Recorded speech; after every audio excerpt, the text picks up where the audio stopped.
Hey, everybody, welcome to BDE. I've got an official report from the front. Our biggest fan, Vlad, said he liked the speed round last week. Great. He said he was out and about, made it convenient. So every week, Kirk will have a call or have to go someplace, and so we'll speed round it. Love it. Let's do Kirk, lay it on us, man. What's going on in Nantucket? Like, we have an official news story and everything. I mean, there is fighting going on. Shouldn't we have the breaking news music or background? I'll send the photo. I'll take another photo today. But the wind farm off the coast, there's only 50 of these things up, but it's ruining the whole South Shore. So if you bought property on the South Shore of Nantucket for $5, $10, $15 million, that value has gone down because you have not only wind farms ruining your view, but potentially dead whales, and now fiberglass because broken blades washing up on shore. Now, Nantucket has a select board, which is kind of the governing body of Nantucket. But the only way to get elected is you have to live here year round. So people like me that are summer residents, who pay most of the taxes, by the way, we're not able to serve on any government. Now, I don't want to serve in a government capacity anyway, because government's almost worthless. But they are accusing Vineyard Wind, which is this partnership between Copenhagen Infrastructure Partners and Spanish utility Iberdrola, for violating their good neighbor agreement, which is kind of funny because having a formal agreement about being good neighbors is a joke, right? Hold on real quick, Kirk, and I'm sorry I'm cutting you off, but back at Rice, I lived in a dorm, Brown College. We had a residential college system that had formerly been all females until my freshman year. So I was literally the first male that lived there. And if you choose to go to Rice and you choose to live in an all-female dorm, just imagine who you are. Now, throw Neanderthal man, oldest of four boys with the high awkward threshold into the middle there. And it was a nightmare. And where they always got me is the Brown College Constitution had a clause that said you had to be neighborly. So I violated the neighborly statute all the time. The keg party wasn't neighborly, Anyway.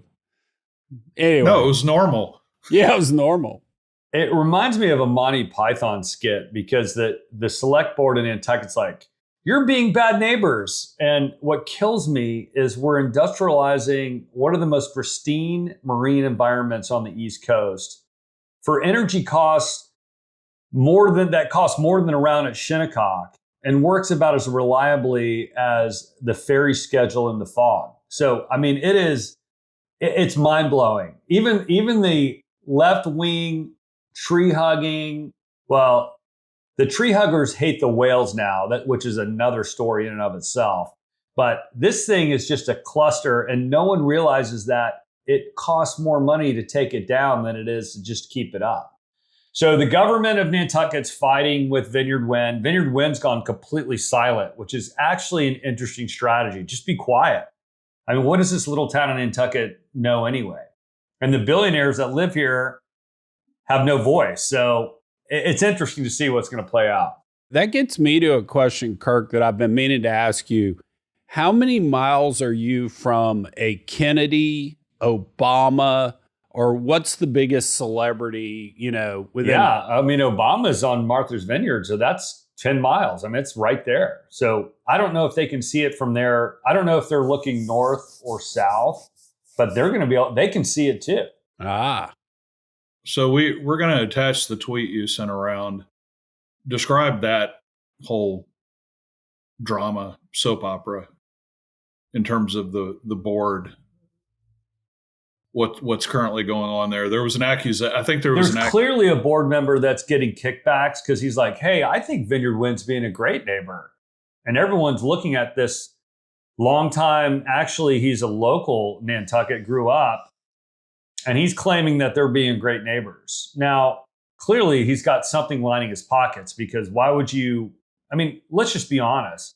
Not in my backyard. The Kennedys don't want to. No one wants to see a windmill, even if the windmill's going to be better for the environment, which we know, those of us that actually understand energy policy and the supply chain, it makes no sense. But let's just, for argument's sake, say that it's great for the environment, but not in my damn backyard.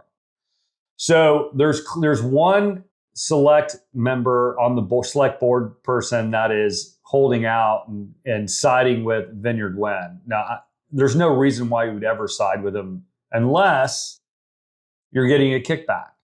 That's my argument. Now, that's not what the article per se says, but come on, let's just read the tea leaves. Let's just call a spade a spade. Let's make accusations. Come on, that's what BDE's for. So we've seen wind in the news again this week.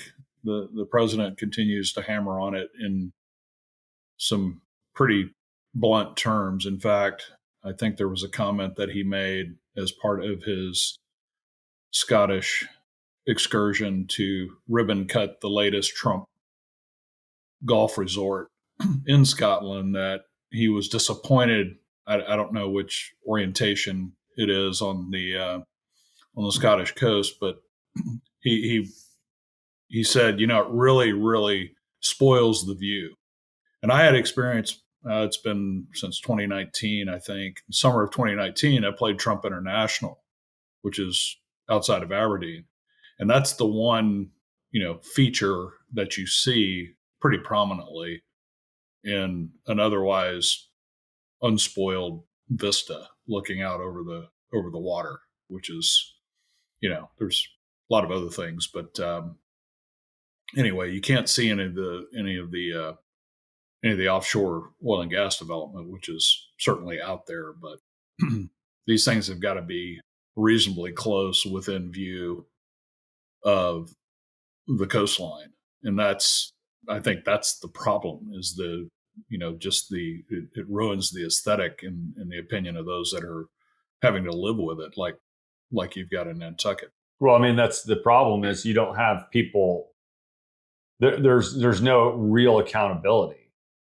And Nantucket sort of went along with this in the very beginning, which makes no sense to me. I was beating that drum from the very get-go, but I don't think people understand the unintended consequences, because there's concentrated benefits for the developers and their government cronies. But the rest of us, they're dispersing those costs to all of us that have to look at these spinning monuments. I mean, it's energy stupidity while dodging dead whales that are rolling up on the beaches. Well, and let's not forget, when we talk about whales, and people are going to think I'm being Chuck Yates here and being stupid and silly, but, a whale, when it dies, takes 33 tons of carbon with it to the bottom of the ocean, never to be seen again, or at least, centuries, millennial way out. So huge carbon sink. Then number two, plankton causes about 40% of, what's it called when plants turn CO2 to oxygen? Why am I blanking? Photosynthesis. So 40% of all photosynthesis on the planet is plankton. Where is the best place for plankton to live? It's in whale shit. I mean, they're pooping out nutrients. That's the best thing. And in 1850, we had estimated 5 to 6 million whales on the planet swimming around. We've got just over 1 million today. So I would actually make the argument to the environmentalists, if CO2 is the problem, hydrocarbons actually save the day, because we stop the killing of whales for fuel. That's the one energy that's been transitioned away from. Yeah, Vineyard Wind should point the finger right back at Nantucket, saying, you're the guys that, it was the whale capital of the world, the original whale oil capital of the world, until oil was found outside of Pennsylvania. So you're absolutely right, Chuck. You had limited restart after the Blade disaster from last summer, and my latest update is that you had four of the turbines were back operating as of May of this year. What's the current status? What do you see when you're out there? I don't see blades turning. I'll take a picture again today because I'll be out there. They started construction in November of 2021, got first power in January of 2024. And by July, the blades were falling off. It's like buying a new driver and having the head fly off on the third swing.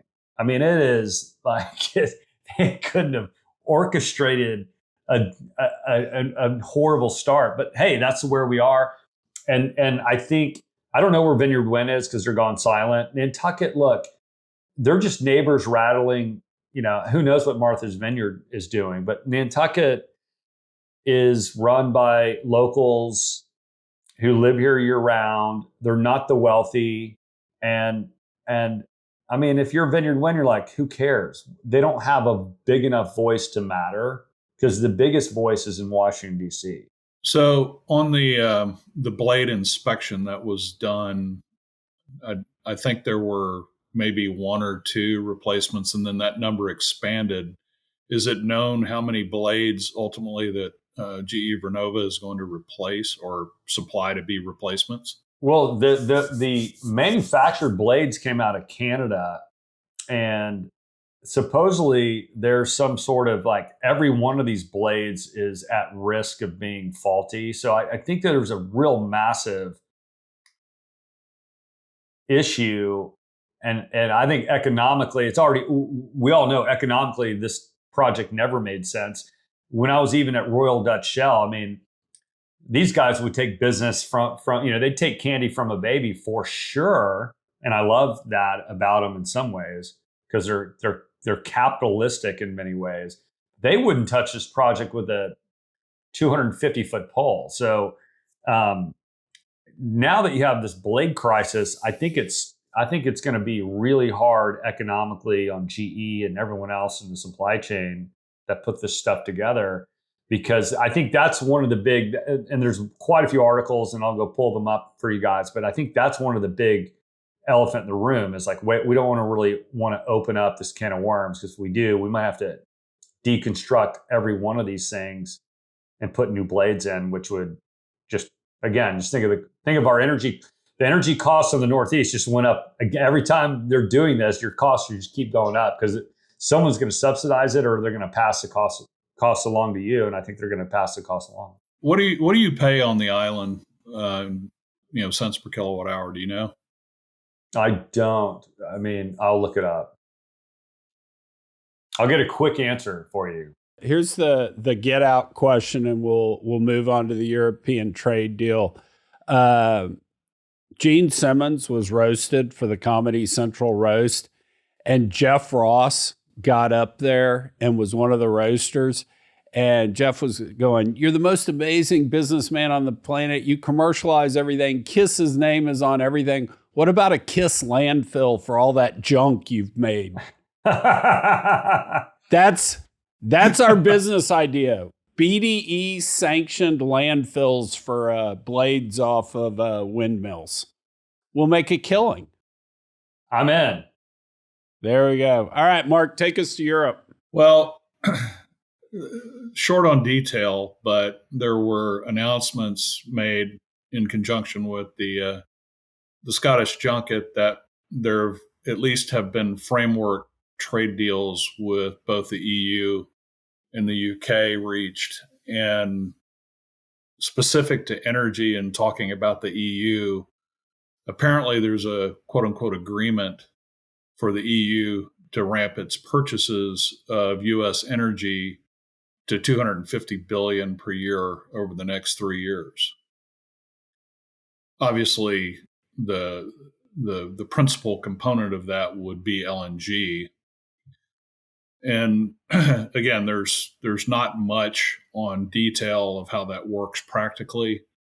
The other side of this is that the EU has apparently agreed to $600 billion in new private investment in the U.S. What that is specifically is unclear. Lastly, the EU pays just a baseline tariff of 15% on EU products destined for the U.S. There are some exemptions and exceptions. There are things that are subject to some kind of sliding scale based on volume, but the 15% at least gives some clarity, somewhat rhetorically, as we've seen, these 90-day truce provisions come in. It does provide some clarity to the market. But from a practical standpoint, getting back to energy, I saw that if we were to convert the 250 billion per year strictly to LNG, sending that to EU countries, we would have to essentially grow our send out capacity here in the US by about 20 times. So here's my point to everybody that's going to argue it, because everybody that fights Trump fights on little details like, oh, we can't even sell them 250. It's like, let's fucking go. Again, when you step back, the big picture here is, should we be exporting LNG to Europe? If Europe's not going to drill their own, if they're not going to frack in Poland, if the UK is not going to let us drill in the North Sea because their ridiculous tax policy, then yes, buy LNG from us instead of buying gas from Putin. Come on, guys. And so we can nitpick all we want to with the details of like, oh, the 600 billion EU can't compel the companies to do that. So what? If this pushes us in that direction, even if we don't hit these targets, it's a good thing. Are you saying that's going to ignite drill, baby, drill? No, but it allows us to drill, baby, drill into the future and gives us a market for our natural gas. As the proud owner of the first draft pick, you should like that. Yeah, and I do think that this has a kind of a first derivative incentive. Now, there's a lot of political will shift that needs to take place to maybe think about continental and UK pivoting on developing their own resources, particularly on the natural gas side. And so, if I'd rather produce, if I need it, if I'm going to commit to in 250 billion a year in energy imports is a real number. And oh, by the way, the EU just installed its 18th sanction on Russia. Then where's the energy going to come from? And does it cause some naval contemplation to maybe we ought to get back to growing our own domestic base and energy security with the resources that have been essentially under a moratorium because of all the regulation and tax laws. I mean, there's a ton to unpack in this discussion. First of all, I'm kind of like, it's ironic a little bit, but it sounds great until you realize there's no formal treaty in this announcement. I mean, I love that, like Trump's playing golf in Scotland. He owns the course. He's like, let's make an announcement to make it politically look good and pay for my trip. And private businesses in the EU can't be compelled to buy our energy. But of course, we just talked about Nantucket and how all of us on the East Coast are going to be forced to subsidize those costs. But in this case, how ironic that the EU they can't be compelled to buy our energy. So that's irony number one. Like, let's look to the EU. Like, private businesses can actually make decisions for themselves, unlike those of us on the East Coast and in Nantucket. Secondly, if you converted the entire 250 billion to LNG, I mean, we would have to increase our capacity, as you said, Mark, by 20 times. That's almost like promising to supply the entire East Coast with lobster when you have 3 traps and a dinghy. I mean, we have no ability to meet the demand. So I love it, but where's the construction? Where's that going to come from? Well, and if we follow through on our side, let's approve LNG plants when they're proposed. I mean, we built enough of those. We know what's safe, what's not safe. It shouldn't take years to get those approved. Bang, let's approve them. And then on Europe's side, okay, government can't compel somebody to buy LNG, but they sure as hell can approve receiving terminals. I mean, the Germans, to their credit, did that when Nord Stream went down. You know, they had floating terminals out there receiving stuff. You know, even that happening is going to wind up being good, even if we don't hit these targets. Hey, Chuck, did we give up when the Germans bombed Pearl Harbor? Yeah. Well, you know, they proved in a crisis what they can do. And I recall an EU, maybe it included the UK number in the energy crisis of the winter of, what was it, 21, 22, that it really, because of the combination of Russian sanctions, Nord Stream going down, and Germany's, in particular, nuclear mothballing trend was, I want to say that scramble for the EU was a $900 billion price tag to get all of that, you know, that emergency LNG, mostly to Europe and Germany in particular. So they can do it. You know, crisis is a hell of a motivator. So we'll see.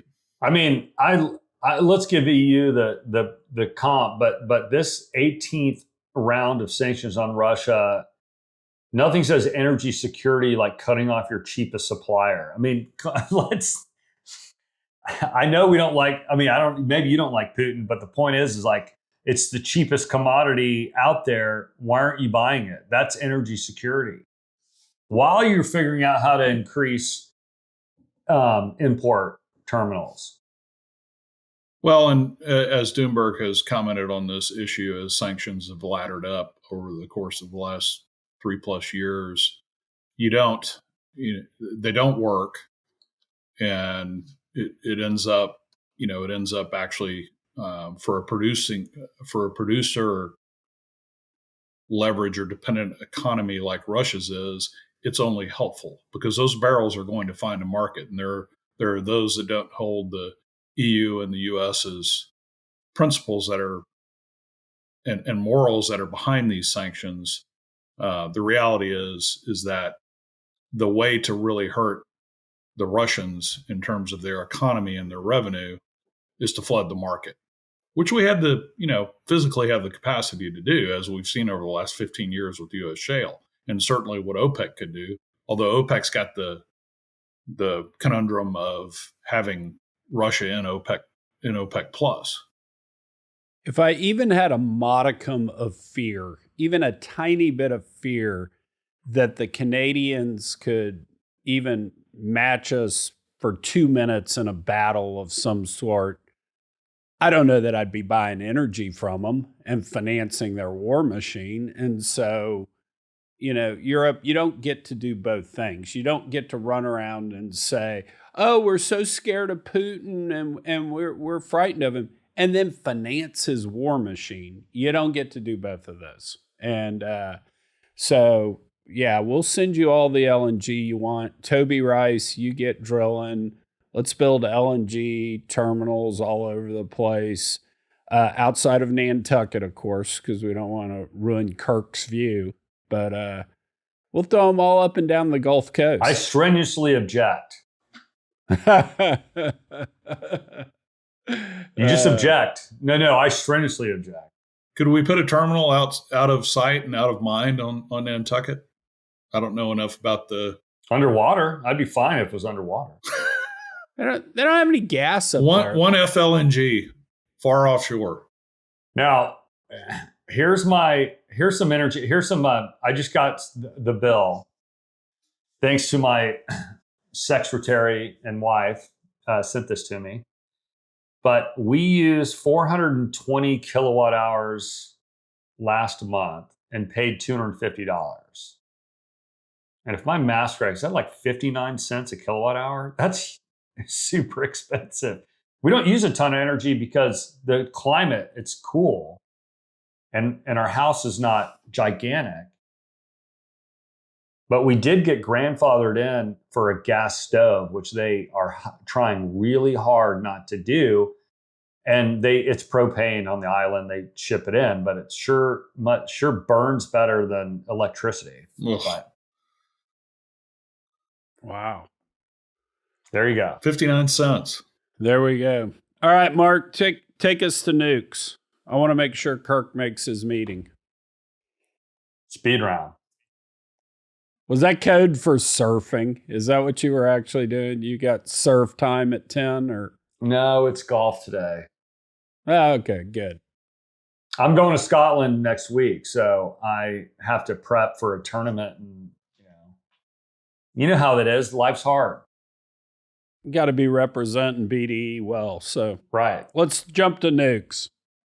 So the NRC, in the new world of the NRC of actually doing stuff, has granted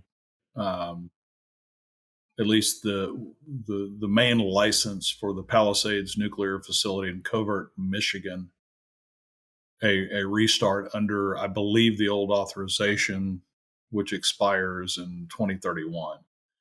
And so I started looking to see, I recall that facility was owned and operated by Entergy. They mothballed it and sold it to the mothballing contractor, which is Holtec, back in 2022. Would you be called the mothballer? Yeah. Sweet. So 800 megawatts, and they hope to load new fuel and have restarted operations sometime in the fourth quarter, I believe October of 2025. They did comment, NRC commented, there are a few other licensing, non-specified licensing hurdles left to clear. I don't know what those are. So I'll trust but verify when the thing starts operating within the span of 2025. And it got me to thinking about, we've talked about the 3 Mile Island 1 unit restart for Constellation. What else is out there that is in a relatively recent mothball situation where it's practical to maybe recommission these sites? And I could only find one, the Duane Arnold facility in Iowa, which was mothballed back in 2022. But the long list that was produced in my search, there's one in California, San Onofre, Crystal River in Florida, Indian Point in New York, Oyster Creek in New Jersey, Pilgrim in Massachusetts, and Vermont Yankee. All are essentially too far gone. So we need to get about a new build and a streamlined approval process. I hate to do this because you know me, I'm the libertarian and I'm a states' right guy, and the power of the federal government really, really scares me. But I'm okay if we push the Free Nuclear Power Act of 2025 or 2026, where let's set up a commission of engineers, and basically, if you've built this plant a few times before, it's approved. The drawings are approved. Let's streamline that process to get approval. Let's set up a court system that the only way you can stop the nuclear power plant is to go through this one court. And I hate to do that because it's going to concentrate power and the environmentalists will get a hold of it and shut down everything. But the impending lawsuits that happen every time you try to permit something just make things way too cost prohibitive. You get your approval, you're moving forward unless the bar is really high to shut the thing down, and we'll have specialized courts that deal with that. So if it gets into technical matters, it's not a jury of our peers, because quite frankly, I don't even think I'm capable to sit on a jury and understand whether something nuclear is going to be dangerous or not. So I'm there. Let's push that forward. Let's at least force people to vote for that. And what's getting me there is where we come back time and time again. If we lose the AI race to the Chinese, that's really bad for this world. If we lose because the Chinese are going to give it to the Russians. God knows what they do with the North Koreans. I know they're weary of that guy, but you could see them have a bad day and share something with them. At the end of the day, we've got to win the AI race. And at the end of the day, that is cheap, reliable power on demand. I mean, this is what happens when energy policy is driven by feelings and not by physics. You know, it was the French economist that said the seen and the unseen and the unintended consequences that come from it. I mean, you know, the seen is shutting down nuclear to appease the environmental greenies, the crazies. And the unseen is higher electricity costs, grid instability. I mean, it's just ridiculous. It's like tearing down the old reliable lighthouse for a solar-powered one and then frantically rebuilding it when ships keep running aground because there's no sunlight because there's too much fog. I mean, this is just crazy economics, and we're living in a world that just upside down. It makes no sense. I'm hopeful that, and we do have a template for the type of streamlining legislation. If you recall last year, the Energy Permitting Reform Act, which was sponsored by Joe Manchin and Senator Barrasso in Wyoming, was about 75 pages long. And it had a lot of the limiting judicial challenges, putting pretty short deadlines or timelines on approval or permitting review. The thing that was a little, maybe not even concerning to me, is that I did a word search on that 75-page document, in that I think nukes came up only 6 times in that. And I do think, as I've said before, I do think the NRC, which has been an obstructionist rampart since it was formed in 1974, has been really the chief drag, both from a timing and a cost standpoint. If you look at, we showed the cost graph over time of U.S. greenfield nuclear and how it hockey sticked right at the inception of the NRC. We've got to have something akin to that legislation to include nuclear to really get after it, and something that puts some guardrails around the litigation and judicial challenges that are going to continue to come up. And I still go back to, it's always sold as you have the nuclear accident and it wipes out a huge population.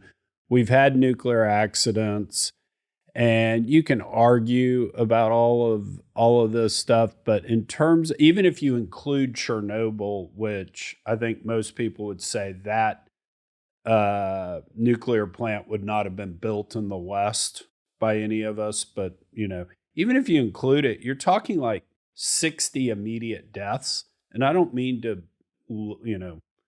make light of 60 immediate deaths, because every death's a tragedy. But I mean, look at any other energy system. Even solar panels have fallen and hit that many people. That many people have died in the factories making those things. And so at the end of the day, I think we've proved that you just, you can put it all in a big old block of concrete, and if you have your meltdown, we're going to be fine.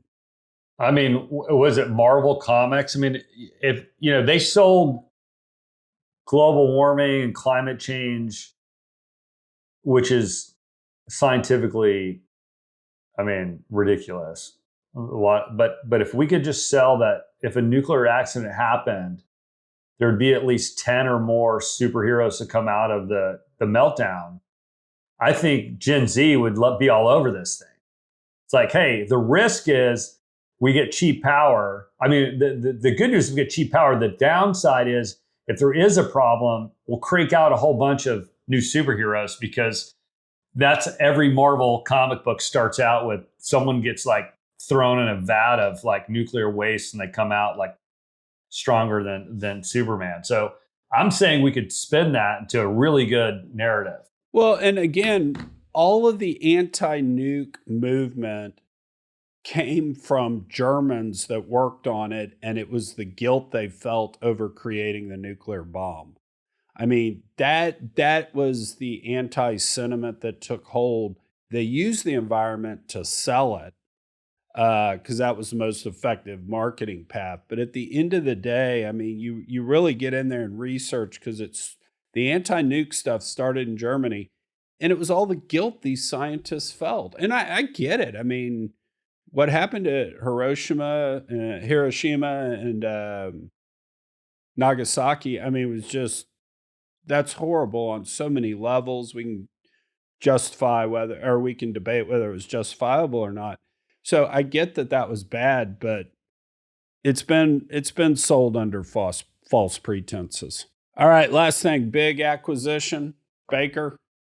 Yeah, Baker Hughes acquired Chart Industries, which is a high-tech innovation player in liquefied gases, as I understand it. I don't know kind of specs and serial numbers on their technology, but reading between the lines, even though it was explicitly mentioned, this appears to be, a first move by a major oilfield services player to quote unquote get in on really kind of fully integrated data center development from the infrastructure and energy and power generation side. Big players in natural gas infrastructure, certainly also in the upstream, and so it's a portfolio addition for Baker Hughes.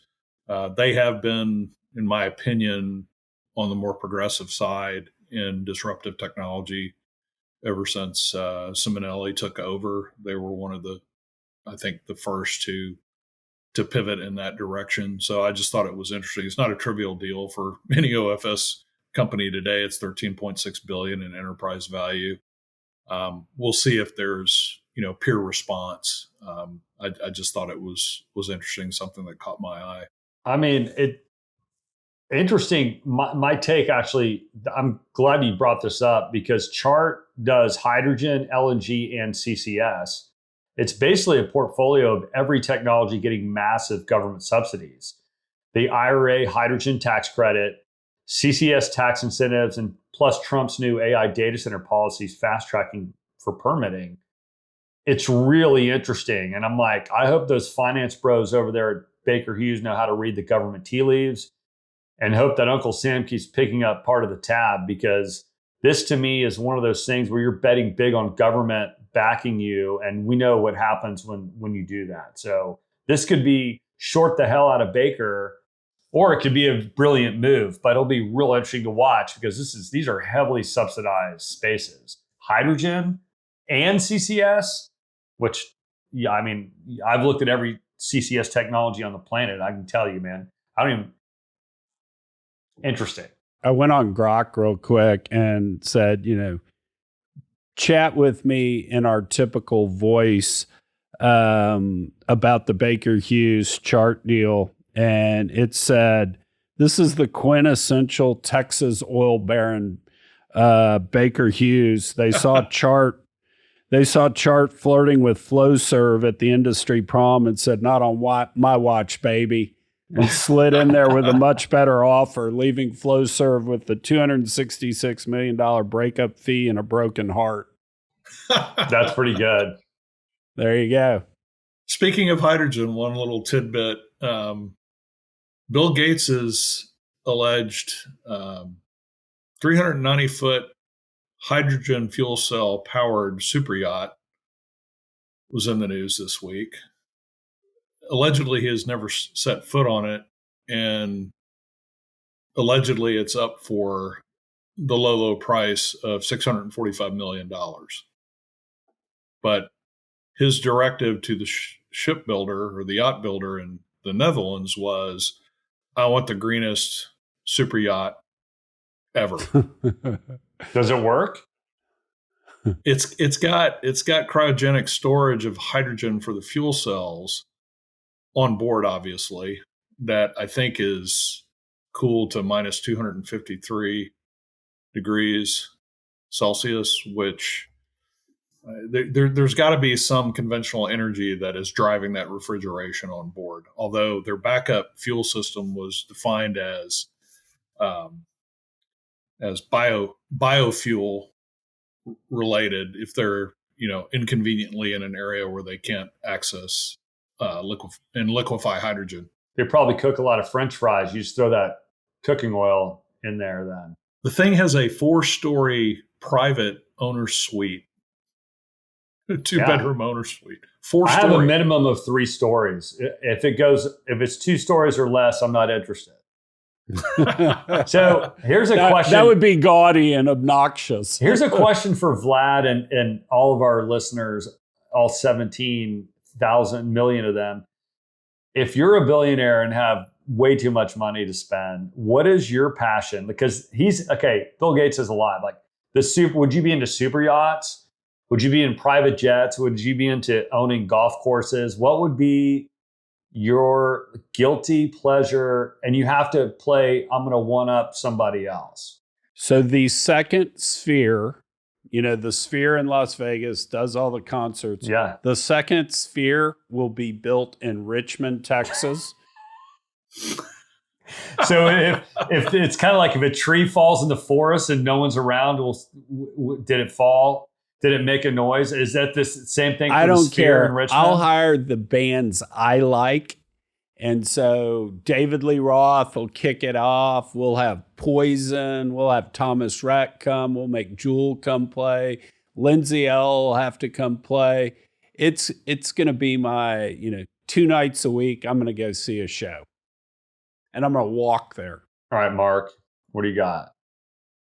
I'm pretty vanilla. Yeah, I'd be compelled on the super yacht side. Certainly have a couple of planes. But my guilty pleasure would be a small fleet of tour buses that I could deploy on baseball tours across the country during the summer. And along with that, since it's probably not likely that the Cubs or the Astros would ever be for sale, but that's where I was going. You're going to own I'd be really compelled to make a run at the Pittsburgh Pirates and return them to their kind of legacy glory. Maybe I could get Toby involved. Oh, there you go. I think I'd make a run of creating my own World Surf League for big waves. And I'd be like kind of Zuckerberg. I'd be that like overweight old guy that gets to be towed into big waves to surf with the professionals because I can. Because he's like, that guy's not good enough to be there, but he has all the gear. He gets towed in by Garrett McNamara. He hangs out with Laird Hamilton. I think I'd probably do something crazy like that. And of course, build ridiculous exclusive golf courses because all the nice clubs won't let me in. Well, that's very Bill Ackman-esque on the that's right. Bill Ackman, another one. He played in a professional tennis tournament. Right. And everyone laughed at him. But I'm like, I don't care if they laugh. I get to surf and hang out with people that are cool. Heaven Can Wait with Warren Beatty. He Good wanted to start at quarterback. Well, did you say no? No, he bought the team. All right. We have some important in memoriams this week too. 80s icons. We lost at least 2 of them this past week. Certainly, Chuck, you're on top of that. I'm sure TMZ called. Hulk Hogan. Yeah, no, Hulk Hogan. So Houston had Houston wrestling every Saturday night, Sam Houston Coliseum. Probably went there 10 times when I was a kid. A lot of famous people came out of Houston in wrestling. Come on, keep going. Junkyard Dog, Paul Bosch, all that. And so, yeah, Hulk Hogan was in effect the guy that took that national, if you will. I mean, he was there was a lot of regional, the Von Erichs, et cetera, doing wrestling, but he's the one that really allowed McMahon to take it nationwide. And his cameo in Rocky III to this day, love that. The Sylvester Stallone fighting the wrestler. Good stuff. You know, it's so funny. I mean, it's not funny, actually. Sad, but Alon Abatul, I can't remember. I don't know how you pronounce his last name, but the Israeli actor who was in Dark Knight Rises and Rambo 3. If you look Alon up, you'll be like, oh, I know that guy, that bad guy, big bad guy, dude. Another big bad guy, or actually Hulk, he was a bad guy in Rocky. So entering the world of baseball on the heels of the Hall of Fame induction ceremony this past weekend. Kudos to Billy Wagner. Billy the Kid got in, another Astro in the Hall of Fame. Awesome. Ryan Sandberg passed away on Monday. Oh, that's right. And for those of us who grew up in the 80s watching WGN Superstation with Harry Carey and the Cubs, Rhino was probably in some circles considered the greatest second baseman ever to play the game. And just a fantastic human being, an individual who said in his speech, I'm here, they tell me I'm here for these particular stats. And he got inducted in 2005. But it was his opinion that he got there because of his respect for baseball. It was metastatic prostate cancer that got him at age 65. And so public service announcement again for PSAs. They are very important. I don't think the world truly realizes how important Harry Carey and the Cubs were for all of us nationwide, with WGN kind of being nationwide on cable with the rollout of cable. And so you had two at the time. You had the Braves on TBS and you had the Cubs on WGN. Dude, you had me at a working drunk being able to call baseball. I love that guy just for like, hi. I'm like, this guy can drink and call baseball. Nothing better. So cool. All right, Kirk, go make your 10 o'clock tea time and send us pictures from the coast, and we'll see you guys again next week. Yeah, great seeing you, boys. Good to see you, man. Good luck today.